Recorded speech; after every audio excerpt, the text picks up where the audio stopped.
Welcome to JC Jams, hosted by James Crew. And Joe Calarco. Each episode will bring a selection of songs to chat about and review. From James's jazz to Joe's hip hop, from operatic classics to trap bangers, and everything in between. Join us as we explore our music tastes and try to expand each other's. Jammers. Another week, another time. Another pod. We are back. And we are back with 3 of our own special bangers for you all. We are going to Indeed, back to the usual. Back to our use, yes. Going to do a little bit of a different order here. We're going to kind of go with the flow of the songs that we feel. We're going to try to... curate is a very generous term. Yeah. We're just not going back and forth. We're just going to mix it up here. Essentially, to keep the vibes in order. Yeah. We're trying to keep all the vibes together. Essentially, what we're going to do is I'm going to give 2, and then James is going to run through his 3, and then we're going to finish off with one of my last suggestions.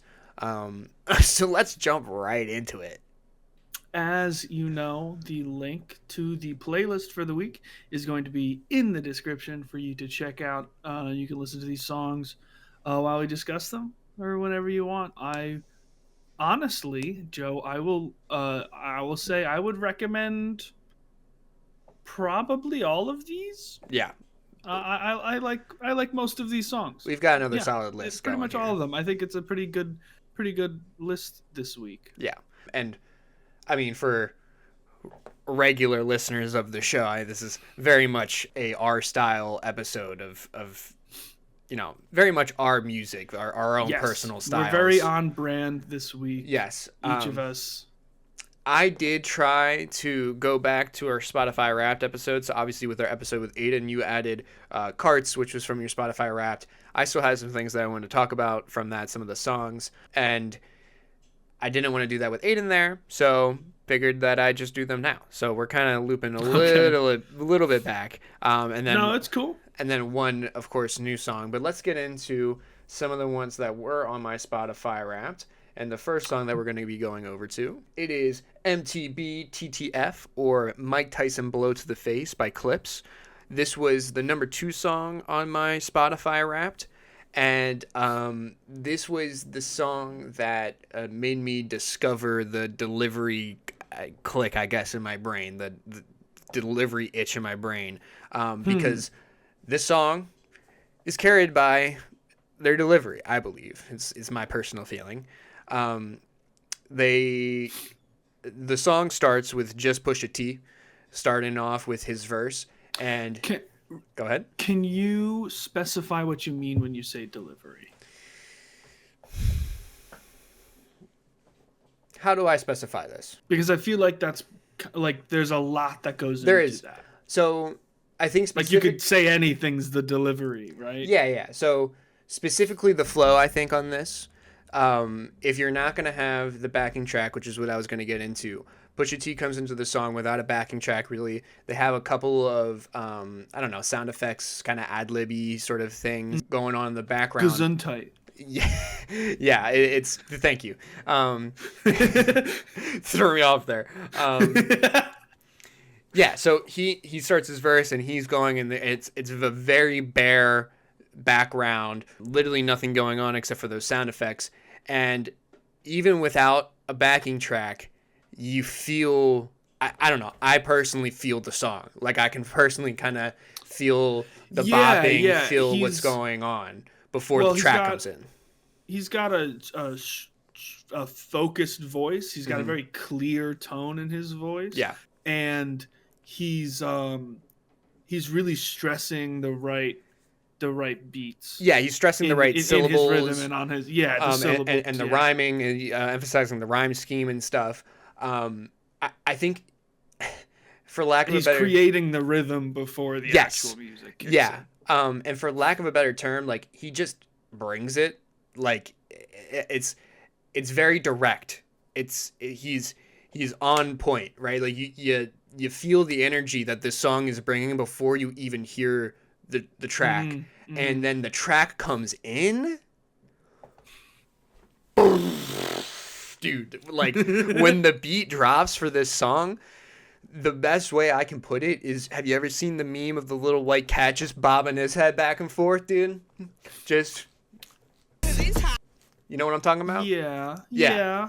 That Yeah. is this constantly. Go ahead. I don't want to start off on the wrong foot, Go ahead. but I did kind of feel like the actual music, the track was simpler than I would have liked. It was kind of, and I don't think that's a bad thing. I think the lyrics are obviously the heavier element here. Yeah. As it's tended to be. Yeah, I mean, it had some unique flair. I like the piano, the rhythm the piano's playing is on a it's playing an off beat into a beat, so it's playing the and of one and then three. Oh, I didn't. Instead of, yeah, that's a good catch. Yeah, so it's going ba ba, and so it's pushing the song forward. It pushes it forwards in a way. And that's nice, and it's got some flair that I liked, but I felt that the actual, like, the beat, the track was kind of on the more basic end of things. It was good. It's clearly well produced. It sounded great, but it wasn't. I didn't go. I didn't have quite that reaction. I think the blah, right? Like, yeah, it's basic for sure. And from what I remember, when you listen to Birds Don't Sing, you kind of had a similar note where, you know, you liked the backing track, but it was basic for what you felt they were kind of doing on the song. Right, and again, another much more lyrically focused song, and so, it's interesting because I did end up going back and looking at some of the other songs and that you've recommended and making some comparisons. Yeah. And this is just an observation. Mm-hmm. The songs that I tended to prefer more were more focused on things like lifestyle, culture, love, sex, poetry, or like introspection, right? Had these like really heavy, important, like powerful topics or whatever. Messages and stuff behind it. And stuff behind them made like, and then there were songs that just felt like a guy bragging, and those were the ones I didn't like. Yeah, and that's like we're gonna differ very much because I love that braggadocious style, dude. I freaking love it, and we'll get to more of it later. But it comes through it comes through thick on this song, right? Like you feel it, and can I my first note? I'm sorry, I know I keep interrupting you. I'll let you get there. My first note on here was, is this song about being a coke dealer? Yes. Okay. Yeah. So I went over. Like I was like, I'm almost certain this song is about being a coke dealer. I went over a little bit of this when we did Birds Don't Sing. Pusha T and Malice have been around for a very long time, but the Clipse group had to disappear for a while, and the reason being is because their manager, their manager ended up going to prison. Malice felt that he was next in line. Had he continued to be in the limelight, being the public eye, being the public figure or whatever, he would have gotten taken, nabbed, whatever. So they kind of stopped doing Clipse. Pusha T went off and kind of did his own thing. Just real quick, a little rap history. He ended up signing with Kanye's record label, which whole thing, and him and Kanye don't enjoy each other anymore, so just to tell you how that went. Do most people and Kanye enjoy each other anymore? Exactly. Yeah, but this was even like before Kanye went even higher. So they very much like, I am very wary of listening to rappers rap about stuff like this and being like, did they actually live this life? And like, first of all, I don't actually give a fuck. Like, I really don't. Look at me. Like, am I the kind of person to care about this stuff? No. But when it comes to it, and I know that these guys specifically did that. They are this, right? And they did live this lifestyle, and this is who they are. It just adds that element for me that I'm like, yeah, this fucks, this rocks. Like I fuck with it. So I'll get into some of the things more that I like. The sniff sound when they add like a sound whenever Pusha T says, she want to blow to the face, you know, that like little things like that. Well, and that's the reason the word is gesundheit. Oh, okay, I got you. It's because it's well, no, it's because it's you saying when somebody sneezes. Gotcha, right. I wasn't picking up. No, yeah. That's why it's gesundheit. Yeah. In my mind, the wordplay in the chorus, I love. She wants slalom ice, you know, snow on a plate. Slalom ice would be like skiing slaloms where, you know, it's stacked up in little hills, which is what you do coke like. Yeah, slalom ice would Didn't know what that was. Just assumed slalom was like the name of a place. Nope. Yeah, it's about skiing. Slalom ice, she wants snow on a plate, you know. I think that's very clever. Just describing sniffing up a line of cocaine as getting a Mike Tyson punch to the face. Fucking amazing. Like I love that.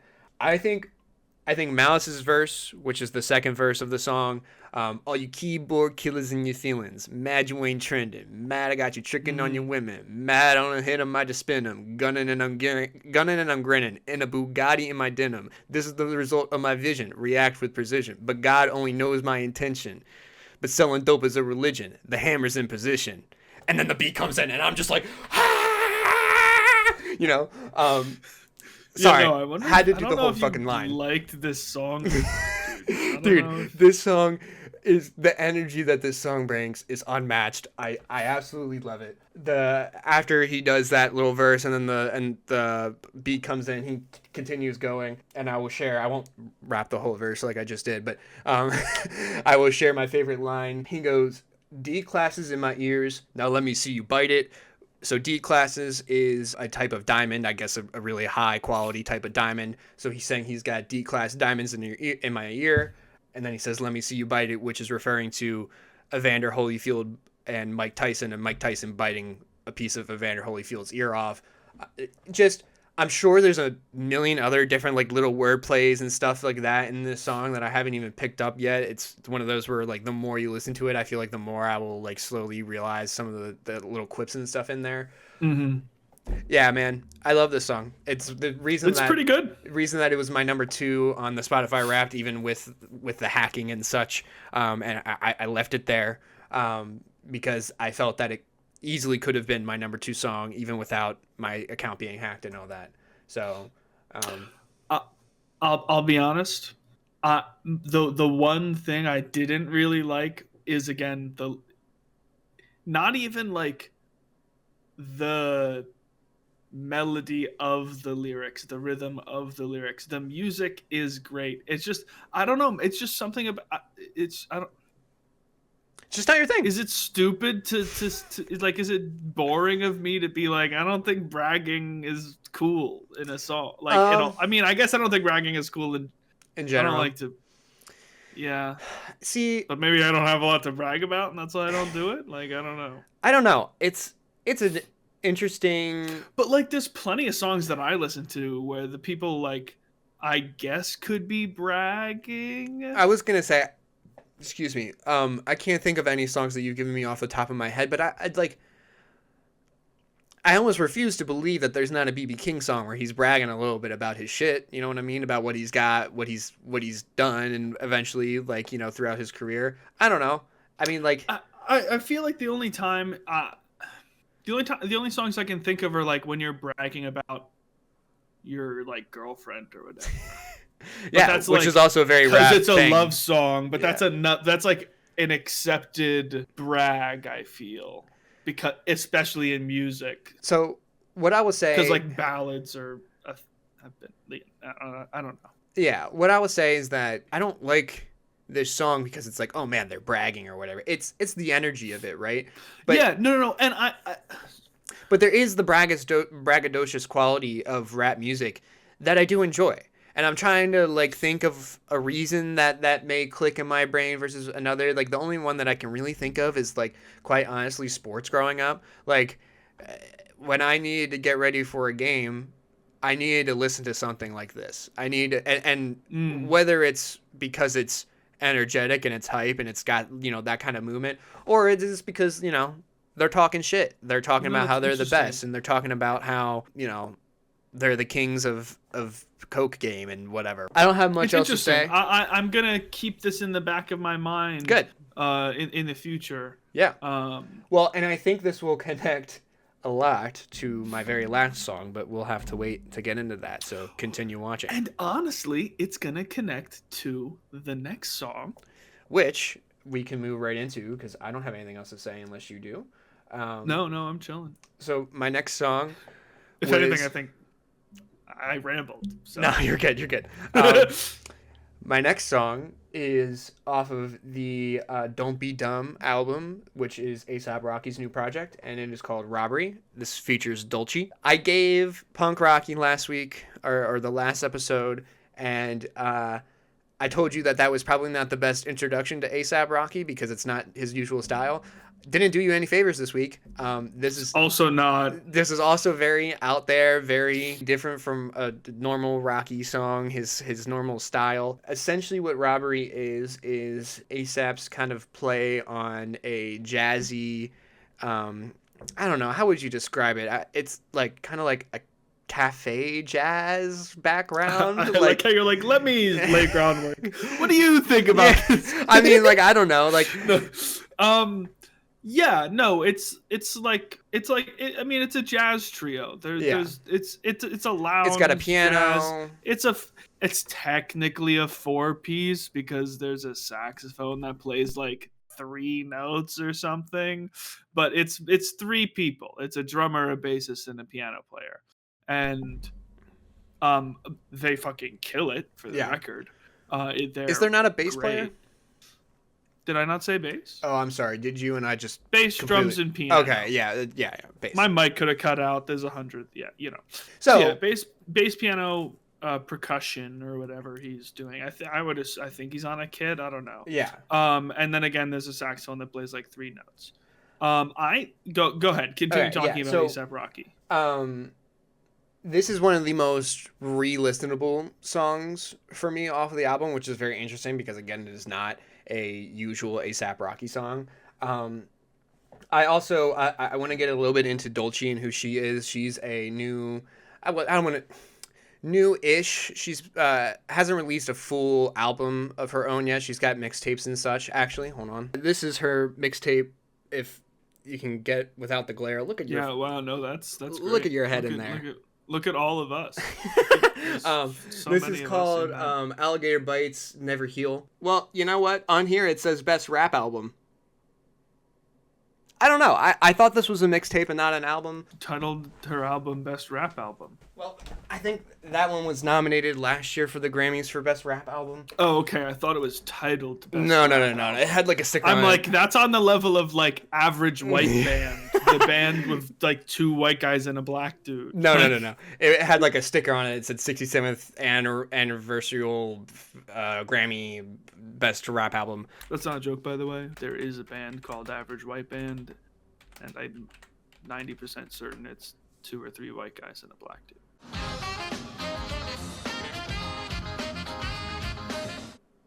Oh, it did. It won Best Rap Album of 2025. Okay, well, so never mind. I don't know why I thought she hadn't released a full album. I could have sworn this was just considered a mixtape or a project. That's a long-winded way of me getting at that. She's receiving a lot of hate because she's a black woman in rap, and she gets a lot of unwarranted, unnecessary hate. I think on the song she kills it, and she brings a great energy, a great vibe that I very much enjoy. She has a specific swagger, kind of like this... swagger. Swagger is the best way for me to put it. She has a specific swagger on the song that I think works well for part of the kind of jazz portion, and then she kind of brings her own traditional rap flair on her second verse, and I think it's great. So I just kind of wanted to give her a special shout out. Not that she needs it, but I kind of wanted to talk about how Specifically, this was happening recently. Are you aware of Aiden Ross, the streamer? Aiden Ross is a I mean, fucking oh no, I know who he is. yeah. I don't know if anything that happened recently, if that's what you mean. Essentially, I do recently, not pay him yeah. any. He takes up no space in my mind. The Thank the only heavens. reason I know any of this is because obviously it came up in my orbit because she's a part of the people that I pay attention to. Six Ross was on a stream, I believe, with 6ix9ine, who is another person that would take a whole podcast to get into, but he's fucking terrible. And I don't remember what the reasoning was, but Aiden Ross just specifically hated Doechii and was like, fuck her, fuck everything that she talks about or whatever, and then like made a diss track with the rapper 6ix9ine about Doechii, and it backfired so hard in his face. Like it went so poorly for him, and he's still kind of dealing with the ramifications of all of that, which I'm glad, because she's a great artist that doesn't deserve any of that noise. So it's got Doechii on it. I'd love.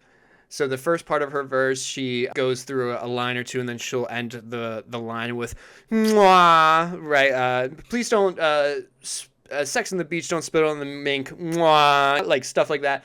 I love that. I think it's so fun. And Rocky ends up doing his own mwah at the end at the end of one of his lines, which I think is a nice little call and response sort of a thing for him to do. Yeah, I'll let you kind of give some of your thoughts on the song before I keep going. Okay. Because you are the jazz guy. So like I said, I love whoever's playing. They're all fantastic.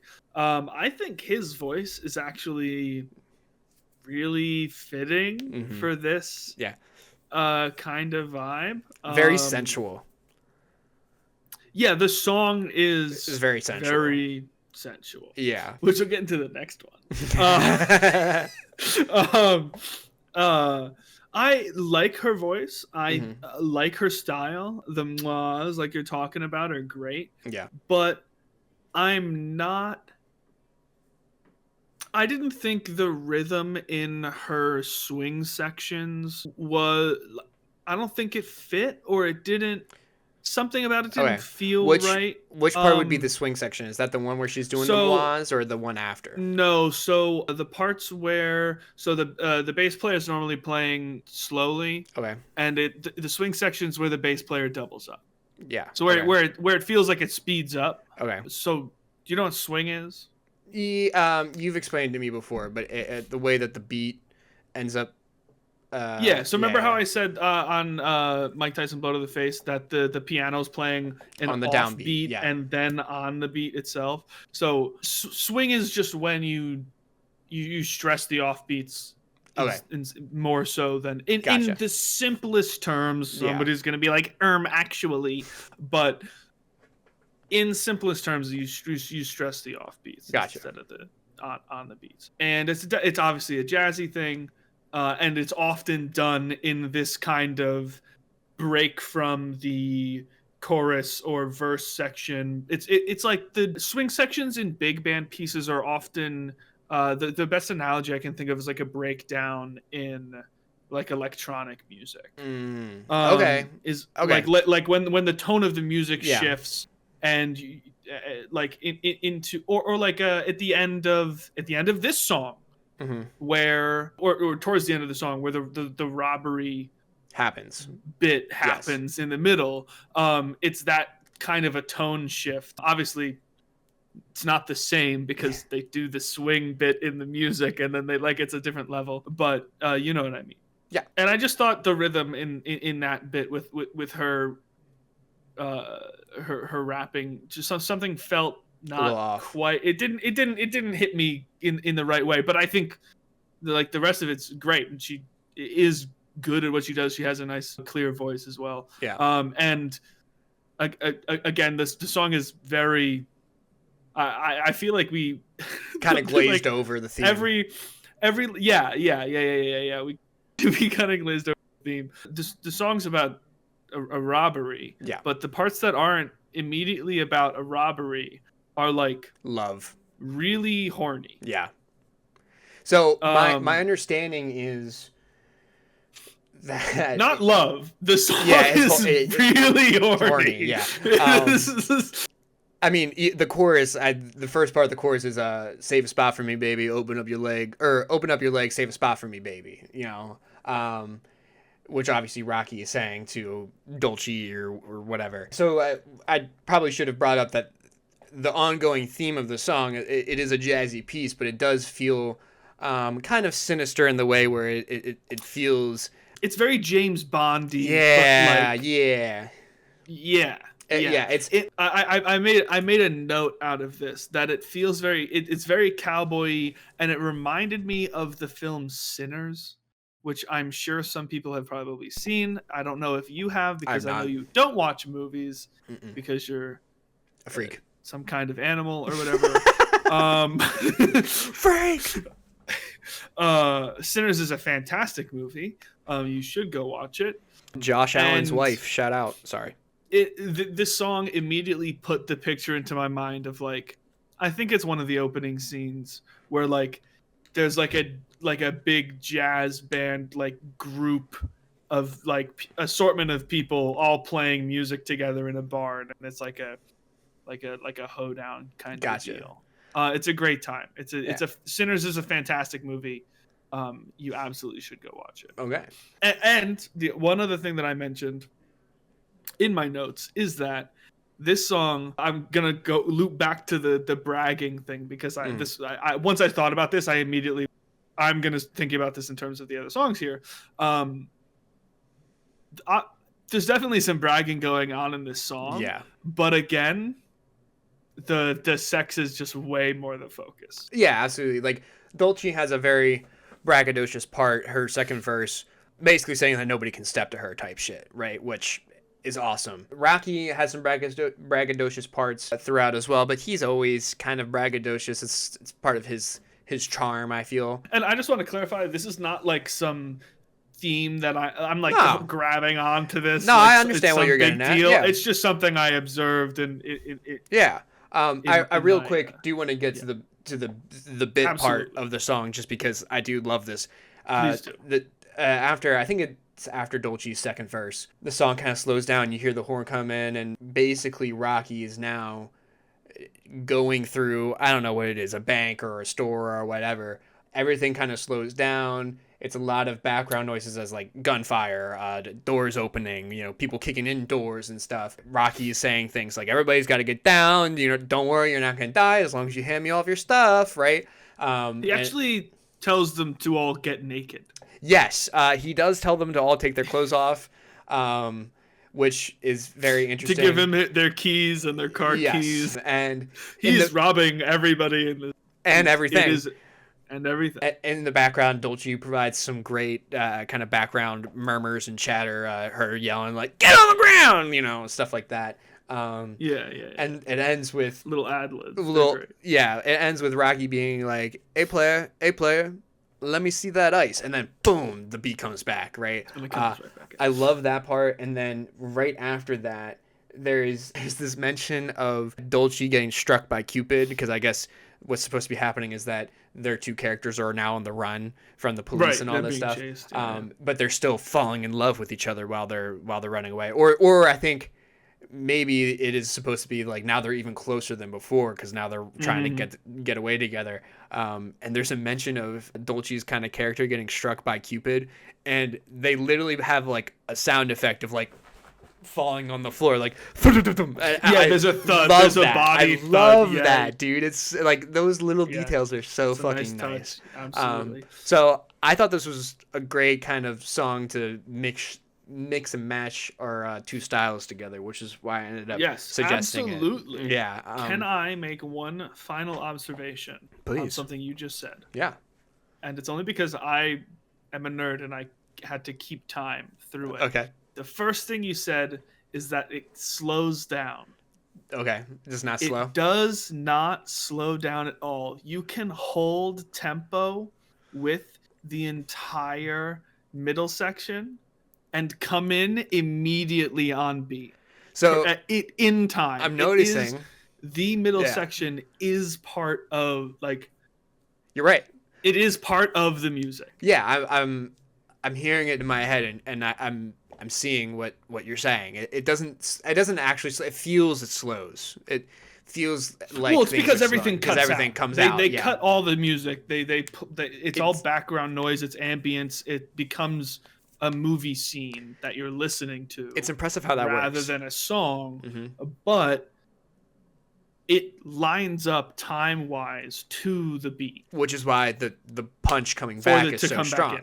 Yeah. Exactly. Well, I mean, yeah, it's written this way. It's meant to do this, Of course. obviously, but it is impressive. Well, and nonetheless. that's I think for me part of the reason that Mike Tyson blow to the face goes, because those guys are keeping tempo as well. Like even when the track isn't there, they're still keeping that tempo. I believe in my head. Yes. However,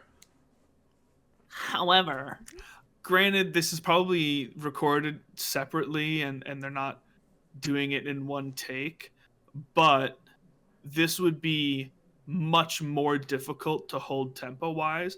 Next, listen to the song after this recording. Yeah. And like tap your feet or your finger or your hand or whatever to the beat through that section, and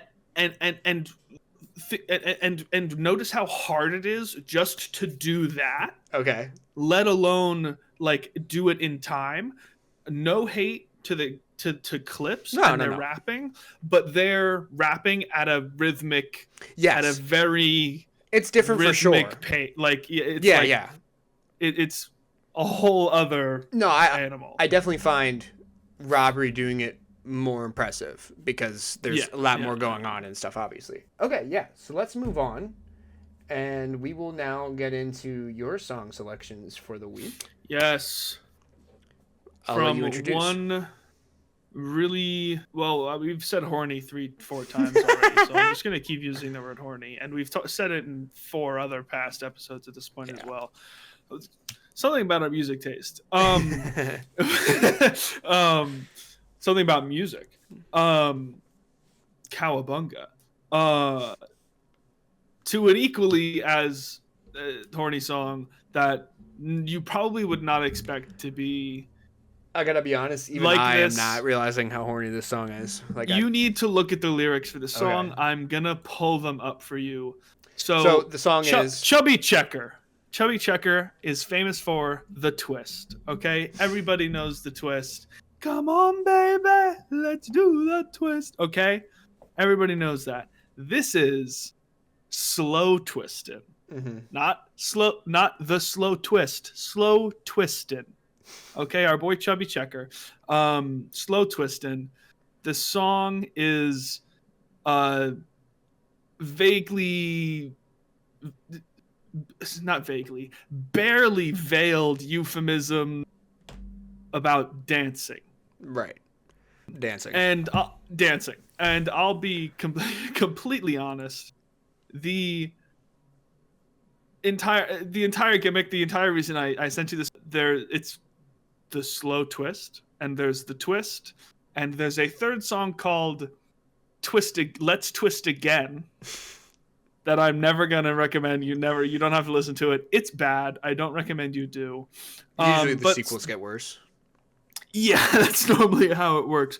But slow twisting is quite literally just the twist slowed down music wise. Like they added a little stuff in here, but like it is literally just the twist slowed down. Oh my God. A lot. And I mean, I don't even feel like I can read some of these lyrics. Really? I don't know why I didn't pick up on this. Yeah. Because there's no twisting like a slow twisting with you. Are you gonna last longer? Just take your time. Are you gonna feel stronger longer and feel so fine?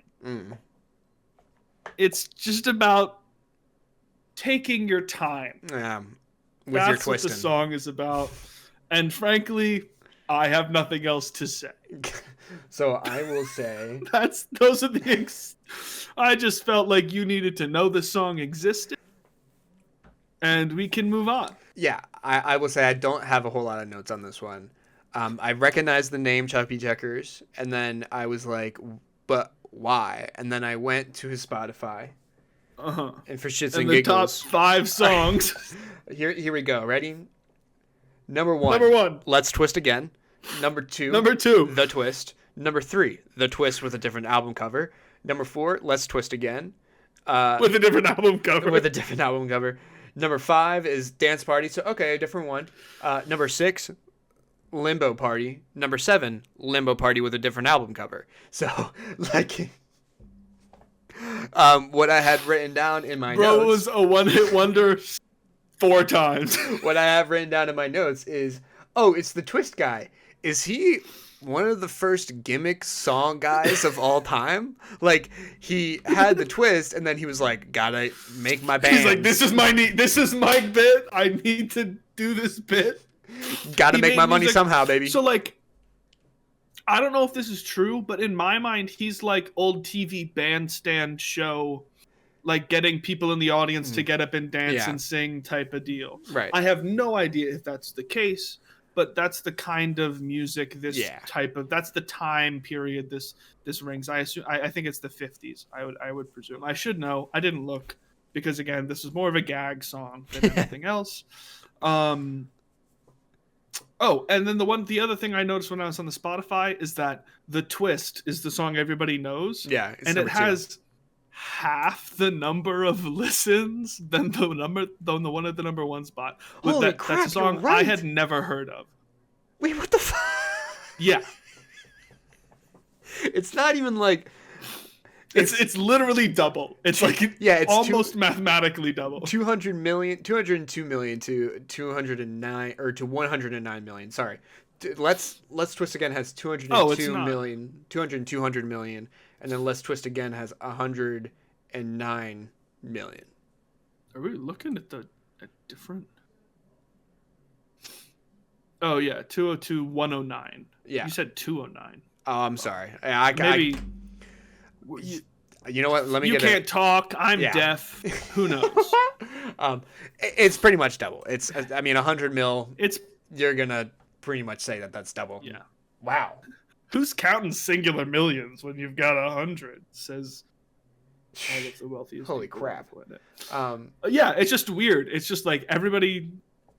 I don't know a single person who's like, I've never. Let's play Let's Twist Again, but not Let's Twist. I've never heard Let's Twist Again on like karaoke or at like a shitty bar. Never. Anyway, let's move on. My next song is a much more fun song. Louis Prima, who I've definitely talked about. I don't know. We've had one song by him. Yeah, I think it was first just episode. One. What song was it? I'm forgetting. Dang, first episode and I can't remember the song. It was Basin Street Blues. Yes. Sleepy Time Down South, episode 1. And Basin Street is the street where all the boys and the good girls meet down in New Orleans in the land of dreams. And you never know how nice it seems. You're dear to me. Yeah, it's a great song. Yes, sir. Sorry, I could just keep going. Dear to me, yes, sir, baby, can't you? This is what I get for rapping the Malice verse. Yeah, sorry, Louis Prima came out. Anyway, Jump, Jive, and Wail is a Louis Prima song. There's a nice long list of other names past that: Keely Smith, Sam Butera, and the Butera, and the Witnesses. It's a fun song. Yeah, it's nothing crazy. It's a nice quick. Jive is what I would call it. It's nothing. How do I explain this? I hate to sound so simple when I have breakdowns of other music, but when it's something I like and I know I like, I'm just this is good and I like it. Yeah. You know what I mean? He's got really strong brass. Yeah. Louis Prima is a trumpet player. And he's pretty good on it. He's got a solo in here that I loved the solo. I want to do a thing, but I can't exactly remember the start of it. If I remember the start of it, I could literally do the entire solo. I bet you $10. I like all of the verses in. It's silly rhymes. It's like simple rhymes and whatnot, but it's fun. Baby, baby, it looks like it's gonna hail. He's like, come inside, it's gonna hail. Let's come inside and dance. The song is again one of these. A lot of this big band jazz music is something I put on when I'm doing chores to make me like get moving, and like, you know, maybe I'm known to dance around a little bit when I do stuff. Okay? You know. Me? No, I don't see you as a dancer at all. No, probably never, ever at all. Papa's in the icebox looking for a can of ale. Mama's in the backyard learning how to jive and wail. So clearly, the jump, jive, and wail is a dance move that I encourage everybody to go make up on your own. Because at this point, your guess is as good as ours. Exactly. Who knows what the jump, jive, and wail is? I do like so Jack and Jill went up the hill to get a pail. Jill stayed up to learn how to jive and wail. And then there's probably my favorite one is a woman is a woman and a man, but a man ain't nothing but a male. So I have here as one of my only notes, I don't think Louis Prima would have been a fan of the current gender politics. No, you don't think so? I don't know if Louis would have been on board with some of the things that we've got going on right now. I don't know, man. So far, in all of the verses, the men are doing something, and the ladies are all hanging out learning. It's true, but at the same time, James, women are only women, and a man ain't nothing but a male. So can't be anything else. I didn't even, it really shouldn't have taken you saying it so obviously and slowly as a joke for me to understand. That was immediately, like, I enjoyed this song. I liked the solo and the big brass or whatever. I always feel bad because I feel like I have less to say about these things because I don't know the inner workings that go into all of these things. My mind completely changed when I heard that line. I got to be honest. I was like, what? Well, what are we doing? What are we talking about here? And like, look, I don't know what he's getting at. I don't know what he's trying to say. It I think absolutely has nothing Probably to say about any gendered anything. But at the same time, something he thought about. I think he's saying in a very silly way, like, men are men. Women are women, and that's enough. Yeah. But men being men ain't shit. Yeah, like, men need more to be something. I like that. We're gonna go with that for Louis. I'm in my you go girl, fuck men headspace for that lyric. We're gonna hope as a fellow Italian American that Louis had that mindset when writing the song, and not the one that Whoa! Are you saying an Italian American man would be a misogynist? I don't. You better watch your tongue there, Joe. Please don't add a picture of Cuomo into the fucking video. You just summoned him. He just appeared out of the center. Now we have to. Oh God. My people. Dude, the Andrew Cuomo jump scare is gonna go crazy. No, please, not my people. What did he say? He was like, it's not harassment, I'm just Italian or something like that. I don't even want to think about it. Oh God. Can we not? Anyway. Anyway. Yeah, I liked the song. I liked the ending call and response. The way that they kind of wrap up with the horns doing a little call and response thing. I thought that was nice. Yeah. Yeah, it's great. It was a great time. And I mean, it's just a fun little. He's not talking about a lot, and dance tune. I kind of like the repeating of the lines. Like, he says each line twice and then goes into a little section. It's nice. It's good.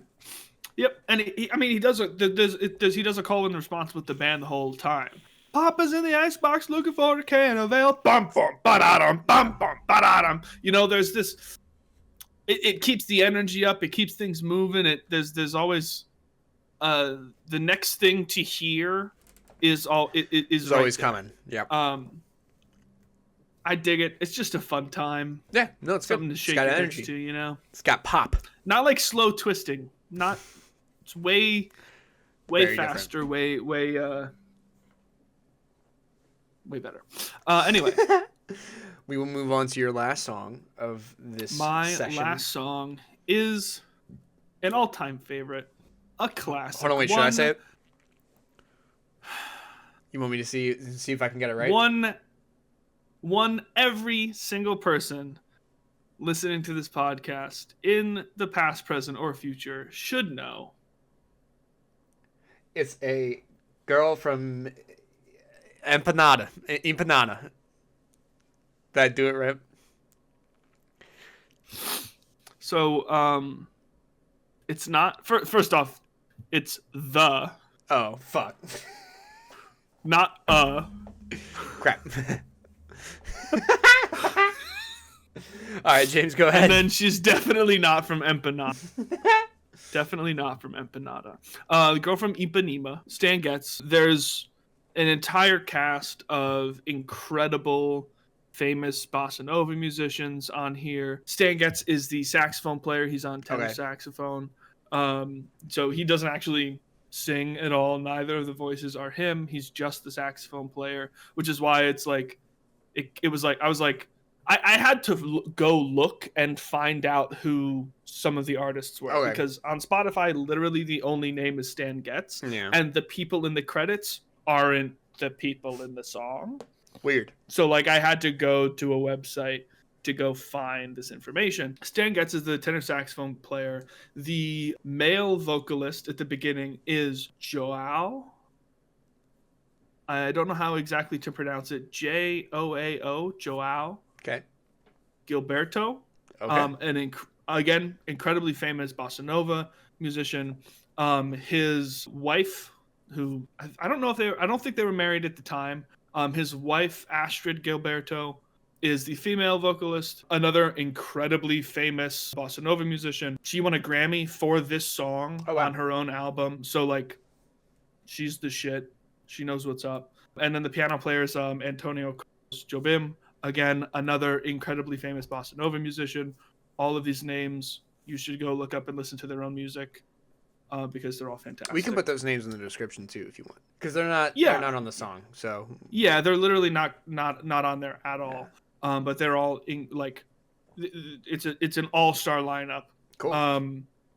Unfortunately, I don't want to say that they're no names, but the drummer and bass player are just other musicians. They're not on the, like, these people are famous, and the four of them are playing this song. They've got a career and stuff. These people are very famous. These guys are gigging musicians who like record music with people for people. Gotcha. Very talented. That's no. Like, yeah. There's nothing on them. I'm just saying, these are big names all on this one song. This song is an absolute classic. Any crooner you can think of, Frank Sinatra, Dean Martin, any of these guys have done this song. There's probably 100 versions of this song, all, like, not even including live recordings of stuff. It's been done upside down, over, and backwards. Yeah, so in short, this song is transcendent of genre and limitation, and that's jazz. All right. I rest my case. Are you ready for the very upsetting truth and reality of the song for me? You're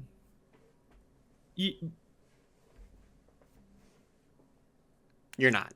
Sure. You're not. Do I need to do something first?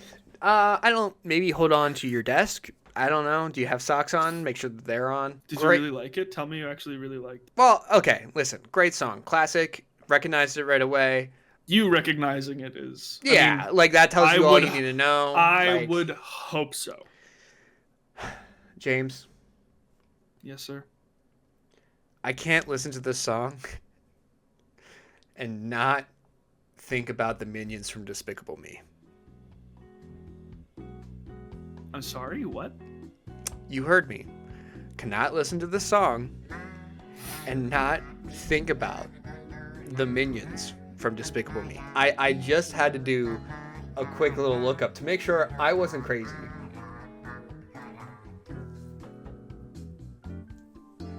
Uh-huh. The girl from Ipanema appears in Ipanema. Despicable Me franchise, associated with Yeah. associated with scenes featuring the Minions. Yeah, it's almost like it's an incredibly famous song. I told you, you were gonna be disappointed. It's utterly beyond me. It's not even in my. It's another thing that I don't even. It's not even. James, I want you to realize the song comes on, and I go, oh, I know this song. Not only that, I go, oh, it's the Minion song. Whereas when I hear this song, a beautiful warmth runs over my body, and I soothe my voice into it. Okay, I need you to call Will Smith. Okay. Will Smith. And I need you to tell him to bring one of those things from Men in Black. No. Okay. It's too and late. I need you to. It's too late. Sorry. The connection to the Minions and this song I from bet, my brain. I bet. What was I gonna say? Fuck. I don't know. I fucking mind blanked it out of you. So get fucked. Fuck. Wait. Yeah, you did mind blank it out of me. I literally Get flashbanged, loser. Well, what I will say is that I bet you won't be able to listen to the song again without thinking about some Minions. Oh, I absolutely will, because I have infinitely more fond memories of it than that poisonous slop you just... What I was going to say is that I bet you weren't expecting to talk about the Minions on today's episode. No, and I never want to again.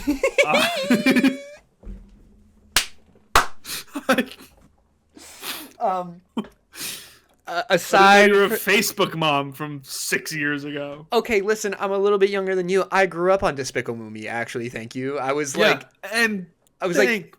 Fuck, I didn't. Whoa. The very first Despicable Me is one of the best movies made. Aside from the Minion discourse. Sinatra has an okay version, but his voice is too heavy for...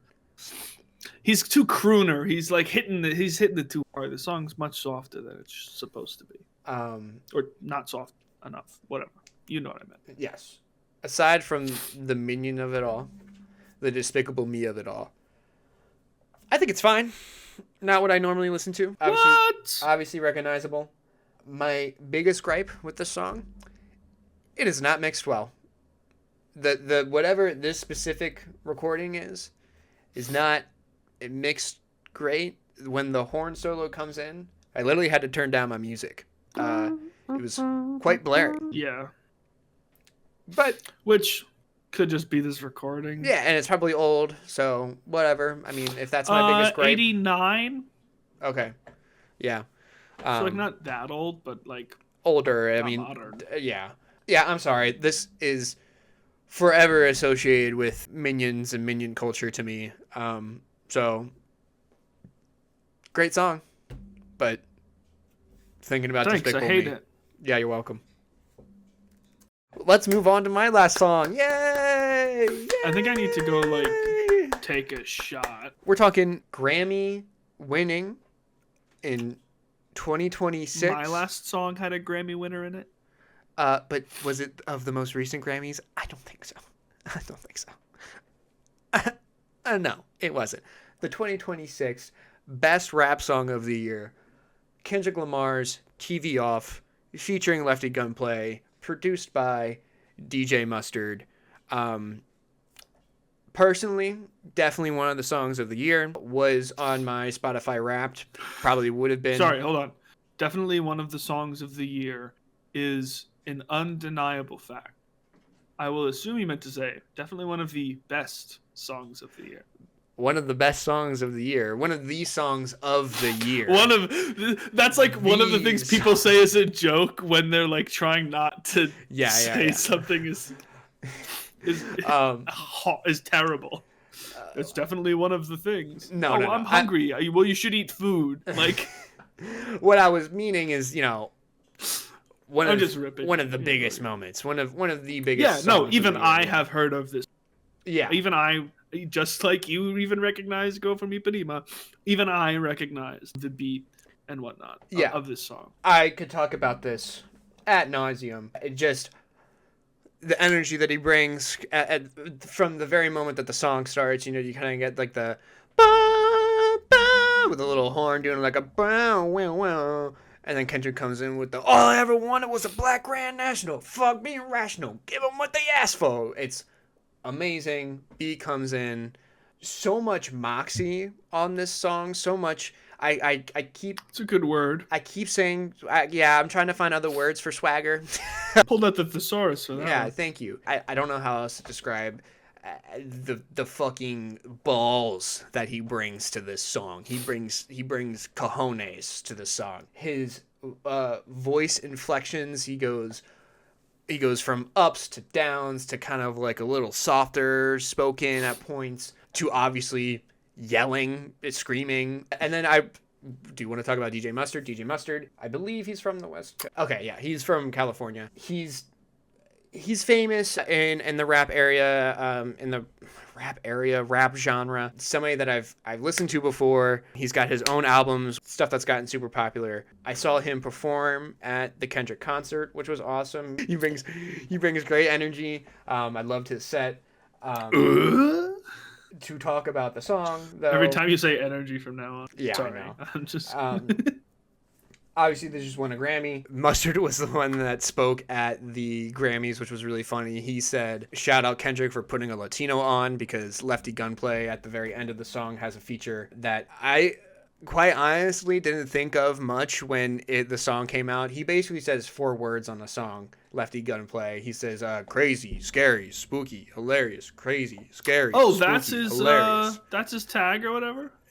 That's not much, but Lefty Gunplay is a rapper, so like. Oh, so he's not. Okay, he's not so a producer. Not a tag. It's just what he brought to the song. He's just on it for that. I mean, I did like that part. I know, but so for whatever reason, that like really blew up on the internet. Obviously, the most famous part from this song is Kendrick screaming "Mustard." It's just so fucking fun. Yeah, I don't know. This is one of my favorite songs of the entire year. It's awesome. Like I talked about in our Spotify Wrapped episode, I was listening to the album and scrolling Twitter and seeing people talk about the song, and I was like, can't wait to get to that one. And then obviously it comes on and it delivers beautifully. You know, brings all of the noise that I wanted. What do you think about the lyrics? I don't think that they're bad. No notes? What do you have to say? Well, I think it's. I mean, even just the title "TV Off" is like the song is a. I mean, it's a call to action to a degree. No. Yeah. He's talking about revolution in the song. Okay, I'll be completely honest. Like this is a little embarrassing. One of those songs where like. I know the words, but I haven't really made any connections in my brain. I didn't like seriously like read over all the lyrics or anything like that. They were just like on the Spotify thing as I was taking notes and stuff like that. But he's talking about like, I mean it's not a boomer put phone bad go outside bit. It's a like It's got a very, I mean, it quite literally has the revolution will not be televised kind of vibe to it. So I love that he says that. He said that during the Super Bowl halftime show. I mean, he says it a lot, but he said it at the Super Bowl halftime show. I think lots of people say it a lot. Yeah. But the way where he was like, the revolution will not be televised. You've got the right guy at the wrong time or something like that. And it's so it's so fire. I think that's so cool. I guess I realize that this is kind of like a little bit of a call to action. I mean, he's literally talking about how there's not enough real ones left in the world. Like there's few good people left, but there's not enough. I love that. And he's telling people to stand up. Yeah, and Kendrick he never misses. I don't want to call him like, because I don't want to put this on him. I feel like he puts this on himself a lot as kind of like a savior of rap music. Yeah, I guess that's the best way to put it. Sometimes he views himself as like a savior of rap music to save the culture and what he thinks that the culture is and all that stuff. And in doing so, he is very much kind of a revolutionary voice because rap is a very revolutionary type of music. So it's not surprising to me that this song is a call to action, but I will be completely honest. I hadn't put all that together, really. Take another listen to it. Read the lyrics. Love the vibes of the song. So, which is understandable. Yeah. I'm gonna quickly go over my notes here. I don't have a ton else to add. I think that obviously the track is great. The producer's mustard is fantastic, and I think the mix is fantastic. I think his voice contrasts very well. The chorus is, I said it was nice and quick. It allowed for the verses. Again, a very lyric. I'm surprised that you didn't pay attention to lyrics, considering this seems to be something we've flipped on this episode. Yeah, right? If anything, because like the lyrics definitely take precedent. The chorus is quick. The snappy part that you remember is snappy, and you do remember it, but it's not the bulk of the song. Point. There is a very strong message under the lyrics. The breakdown hit really well, maintained rhythm and melodies from the starting points of the song to that carried over, that shifted, but still shifted the style and speed of it. It was great. It was good. It was well done. I have no notes. So read the lyrics, guy.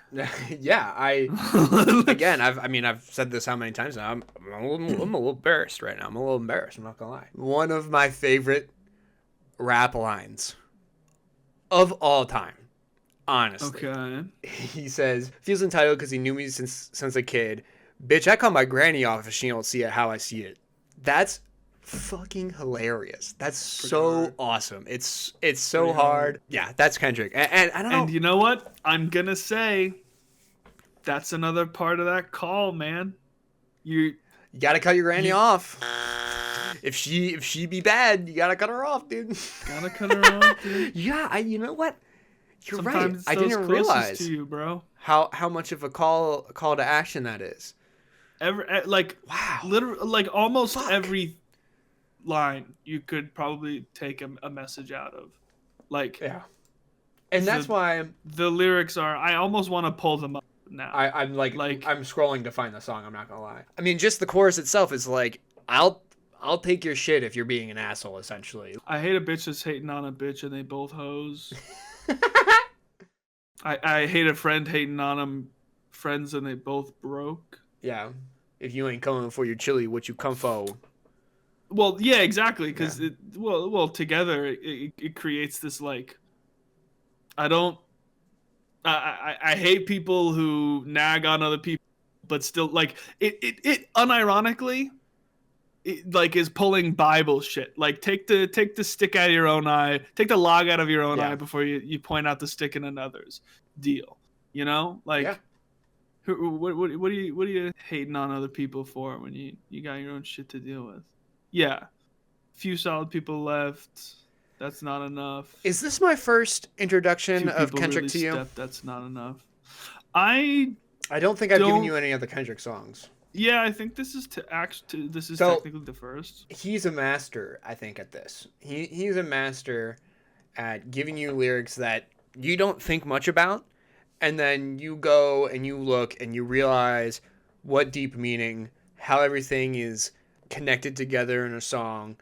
God, I'm thinking of so many songs right now of like his storytelling and how everything's connected. Like, very rarely does he give a line that doesn't have a meaning or something.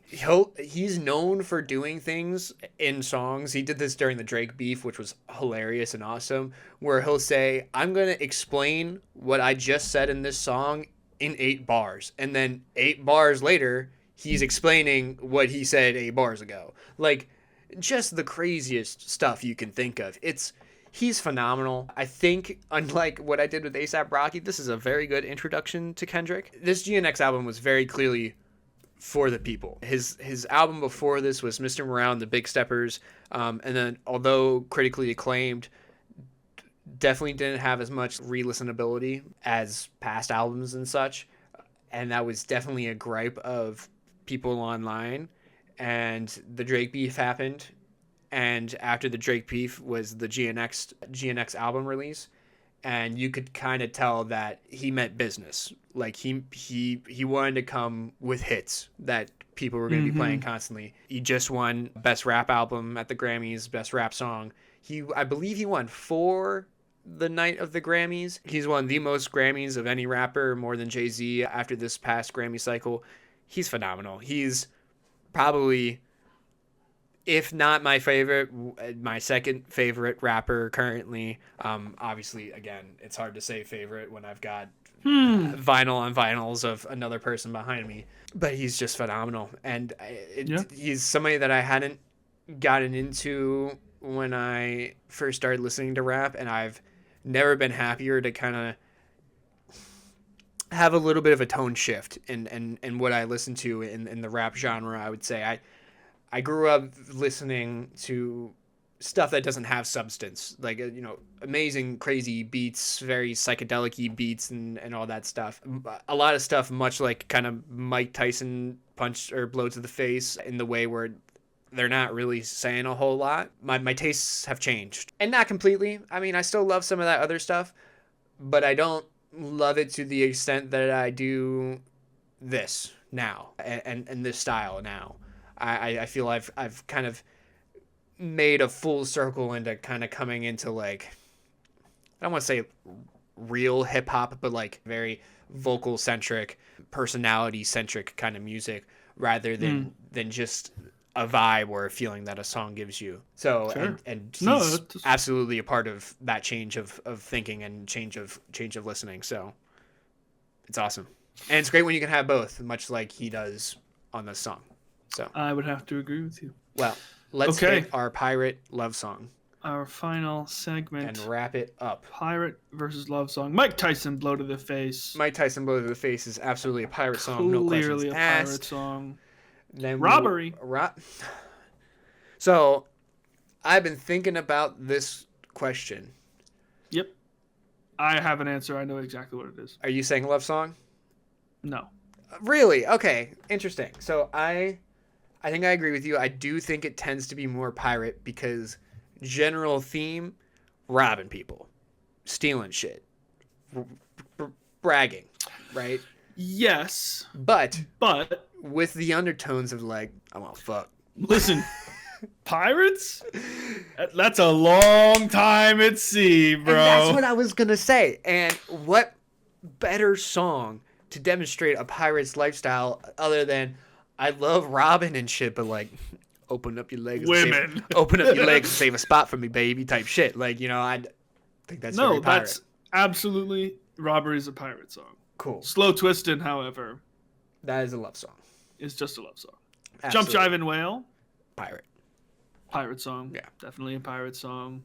Definitely everybody's drunk on the shanty type beat, yeah. Shanty type nonsense. Absolutely. Girl from Ipanema. Love song. Obviously a love song. Yeah. And TV Off. Pirate song, yeah. Pirate song. Respect. Okay. I'm glad we could agree. No arguments there. No. We've had some easy going on pirate love song a few weeks now. It's true. Yeah. So, no, not a whole lot of thought needed for these. Yeah, no. Well, perhaps we'll have to mix it up, bring some confusing nonsense. Yes. Some jazz from hell, perhaps. I'll just keep threatening jazz from hell. Just never listen to it. It's the same way that I keep threatening Playboy Cardi and then never bring it. So, exactly. We appreciate you. Please. As always, until next time, please like, comment, and subscribe. Check out the playlist in the description. Tell all your friends. Leave your thoughts in the comments. Leave suggestions in the comments. Suggestions. Maybe I would love to do an additional segment in our episodes. Fan suggestion. Where we review fan suggested songs. Yeah. I think that would be awesome. You need fans though. Well, literally, if somebody comments a song on the video and we'll there's listen one to it. song there, will listen and review that song. It's gonna be Aiden. Well, then you know what, Aiden? Comment a song. Again, jammers, like, comment, subscribe, leave suggestions. Do all those things. Please leave suggestions. I think it would be so cool. Most like comment gets in the section, video. Whatever. I think it would be a fun thing. I think Absolutely. It'd be great. So all right, and hit that bell too to hit get that freaking bell. Subscribe. I'm making it light up. Check this out. It's crazy. Subscribe. See it lit up. Isn't that wild? Subscribe. Didn't it? Okay, jammers. Officially. Goodbye. Until next time. We love you. Bye. I can hear the minions going. Beep boop bop bop na na na na na. Me moo moo ma boop bop ba na na na.